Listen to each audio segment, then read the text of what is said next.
Bien, vamos a culminar nuestro encuentro de hoy con Javier Volonté. Tú vives en el apartamento que fue de Idea Vilariño. Exactamente, la fortuna quiso que pudiese adquirir ese lugar tan místico, pequeño, humilde, en el centro de Montevideo, no es el gran apartamento tampoco. El Palacio Salvo. Exactamente, para ser francos, es en el Palacio Salvo. Un lugar emblemático realmente de nuestra Sí, ciudad y ya que lo está creo. tan abandonado realmente desde el punto de vista de las autoridades. Pero fíjese que Idea tenía una mística. Idea era una persona que su personalidad a mí me llamaba poderosamente la atención. Era alguien que coqueteó mucho con el suicidio también. Era una mujer que realmente merece más reconocimiento del que ha tenido, mucho más reconocimiento. No hay que olvidar que fue quien tradujo a Shakespeare al castellano, nada más y nada A veces menos. los reconocimientos son tardíos, como en este caso. Sí, en este caso, pero las autoridades realmente, la ministra de Educación y Cultura, las personas que entienden del tema, tienen que poner en valor porque fue realmente una insignia de la cultura uruguaya, del pensamiento y de las letras, y pasa realmente casi que inadvertido. Idea Vilariño es un valor, un puntal.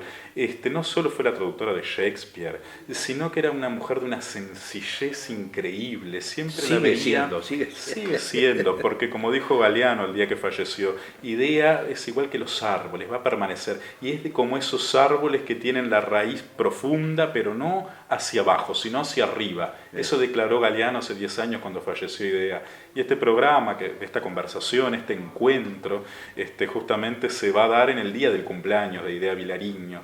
Entonces yo quería recordarla de forma muy expresa. Esa mujer que fundó la revista Número, una mujer adelantada a su tiempo, porque una mujer escribiera, una mujer utilizara poesía, una mujer tan abierta en los temas morales, realmente era una persona adelantada a su tiempo. Cuando ella hace la fundación de la revista Número, Mario Benedetti escribía en ella, participó de la generación del año 45, fue amiga de Ramón Jiménez, el famoso premio Nobel de Literatura Española, escritor, autor de la obra Platero y yo. Platero y yo. Realmente es que se daba en los liceos. Antiguamente, cuando la enseñanza era buena. Cuando la educación era... Sí. Era correcta, digamos así, se leían las obras y se le daba una idea literaria de la... Juan Carlos Sonetti tenía un idilio con ella y ella con él, ¿verdad? Aunque era una persona gris y ella me decía, yo la conocí al final de su vida y ella me contaba, y pobre, tuvo la mayor desgracia que puede tener un escritor en esa época, hace 20 años atrás. Hoy en día con la tecnología a lo mejor eso sería más salvable. Ella quedó prácticamente no vidente. Pocas veces se recuerda eso, bueno, no hay que hacer hincapié en eso, por supuesto, hay que hacer hincapié en la obra, en el legado, claro, en su pluma, pero ella me decía, Javier, este es el peor castigo que... Y yo le decía, no, la vida, usted no le puso ningún castigo, le decía, al contrario, usted merece ser premiada y todo lo premiada posible, pero realmente que ella tuviese poco visión, realmente, que no pudiese leer, tener contacto con los libros, para ella era un dolor tremendo, era un sufrimiento constante. Supo ser la ganadora del premio Konix, que lo daba Argentina. O sea, realmente Idea Vilariño era de una sencillez, pero también de un grisáceo muy propio en su pensamiento. Tenía un libro pequeño titulado No, por ejemplo. Era una mujer que tenía, taciturna, ¿verdad? Tenía esa forma de ser. Se encerraba en sí mismo. Se encerraba en sí mismo, pero de una profundidad.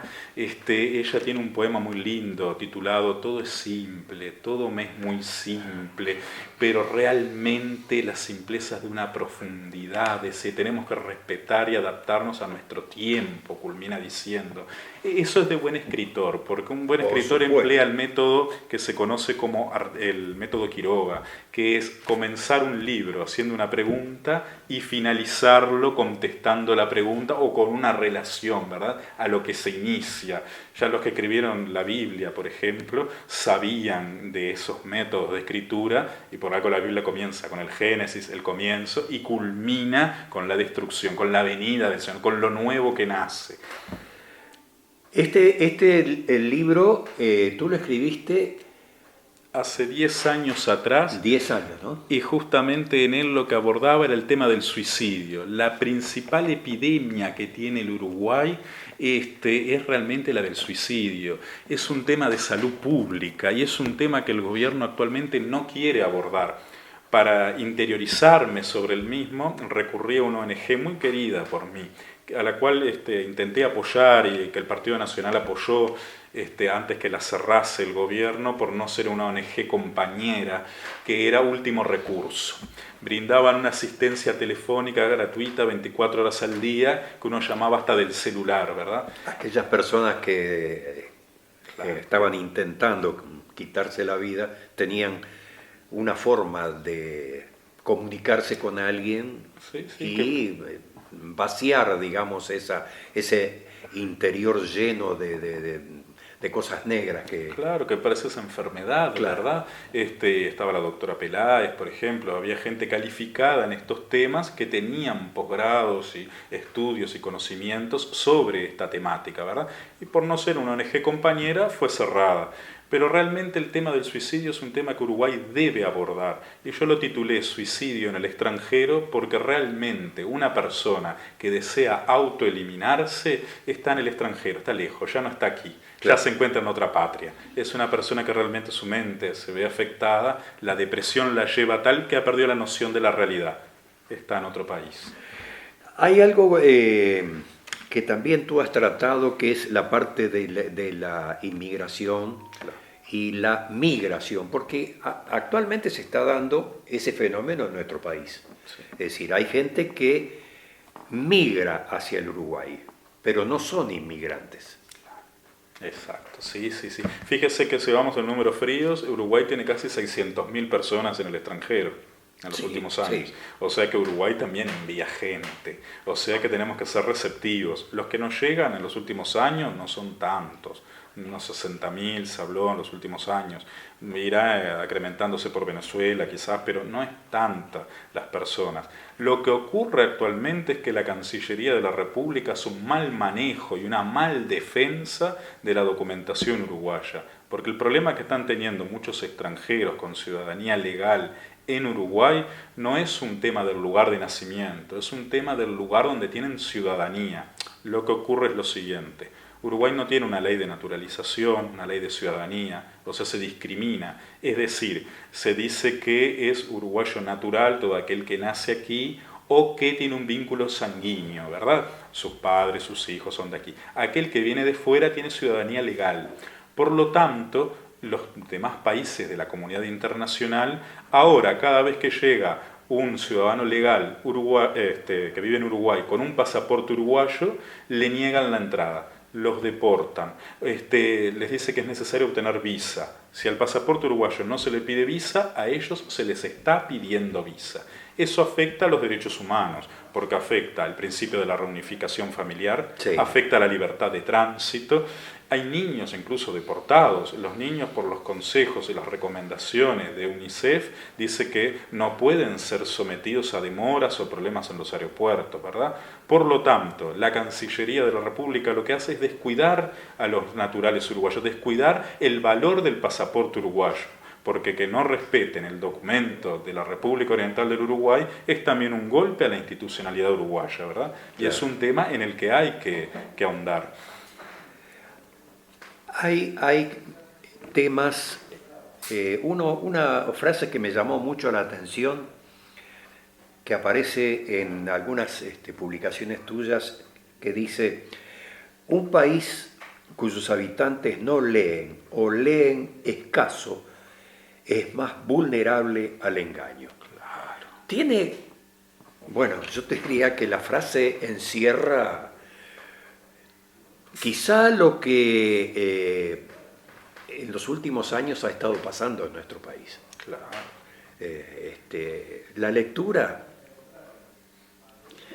es muy poca y aquellas personas que no están familiarizadas con la lectura se pierden enormes cantidades no solamente de saber, sino de entender, claro, que es lo principal. Esa es la clave, porque realmente la lectura nos ayuda a reflexionar, y reflexionar es pensar, ¿verdad? Claro. Entonces es bueno que la gente no piense, porque así realmente podemos embaucarla.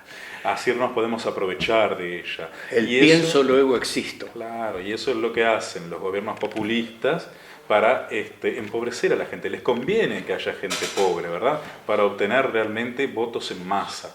Por eso es bueno que en Uruguay haya un cambio, una alternancia en el poder. El Partido Nacional tiene una muy buena fórmula y sobre todo lo que tiene que primar es la unidad en el Partido Nacional, ¿verdad? Tiene que mantenerse unido si quiere ganar las elecciones.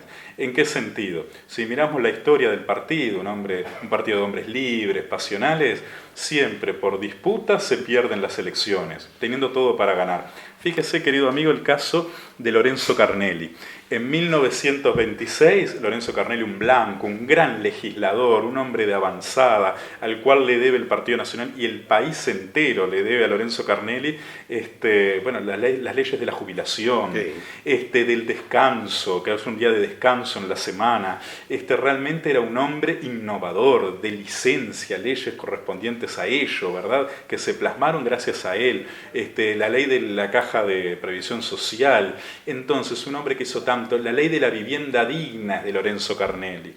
Y sin embargo, el Partido Nacional se dio el lujo de pelear con él. El candidato en 1926 era el señor, que luego fue mandatario del país, Herrera, el doctor Luis Alberto Herrera era el candidato, y como hubieron diferencias, Lorenzo Carnelli dijo, me saco mi lema aparte, blancos radicales creo que era, y ahí el doctor Campistegui del Partido Colorado en 1926-27 gana la elección por 1% sobre el Partido Nacional. ¿Sabe cuánto sacó Lorenzo Carnelli independiente por el sublema Blancos Unidos? 2,2%. Si Lorenzo Carnelli se hubiese mantenido en el Partido Nacional, le daba la victoria. El doctor Luis Alberto Herrera, que fue un gran presidente de este país, hubiese gobernado 2 veces en casa de gobierno, ¿verdad? No, lo que tú dices del Partido Nacional es así. Es una colectividad política pasional. Nosotros, yo tengo unos cuantos años de periodismo y he conocido a muchísimas figuras. Entre ellas tuve el honor de tener una amistad con Wilson Ferreira Aldunate, con Eduardo Víctor Aedo, personalidades del Partido Nacional, y había que hablar con ellos para hacer. Era otro mundo. Era un nivel realmente que ese que hemos perdido, que es el que hay que recuperar, porque le digo una cosa, y esa frase que usted cita, realmente el acto de rebeldía que puede tener una persona pobre, una persona que es pobre materialmente, ¿verdad? Una persona que tiene poco en sus bolsillos, un joven, el gran acto de rebeldía es estudiar. Es poder realmente, yo soy alumno de la escuela pública también, vengo de una familia humilde también, el estudio es realmente lo que hace que salgamos adelante. Y en el Partido Nacional hay una gran oportunidad, un partido que tiene hombres ilustrados, preparados, que tiene una gran política exterior, que tiene ideas en política exterior. Fíjese que yo comencé escribiendo, mi primer libro fue una novela con la cual agarré una gran fama, inmerecida por mí seguramente, que era titulada 3 de enero. ¿Por qué 3 de enero? Fue el primer libro que escribí. Era las peleas que habían entre Uruguay y Argentina por el corte de la ruta entre Uruguay y Gualeguaychú. Yo había leído en mi casa una pequeña novela, ahora no recuerdo el título, en la cual se hablaba del gobierno de Oribe en el Cerrito durante la Guerra Grande, en el cual una chica colorada se enamoraba de un chico del Partido Nacional. Entonces, como eran de distintos partidos, estábamos en el gobierno del Cerrito, en esa división, esa guerra de divisas, no se podían ver. Inspirado en eso, yo de la historia de una familia de comerciantes de Fraiventos con una chica de Gualeguaychú, ¿verdad? Y cómo los separa esos problemas políticos, ¿no? Esos 5 años que Uruguay tuvo los puentes cortados por una mala defensa de la política exterior del doctor Vázquez, ¿verdad? Vamos a esperar que en un futuro próximo no pase algo de eso, ¿no? Nuevamente. No va a ocurrir. Bueno, Javier, realmente se nos fue volando el tiempo.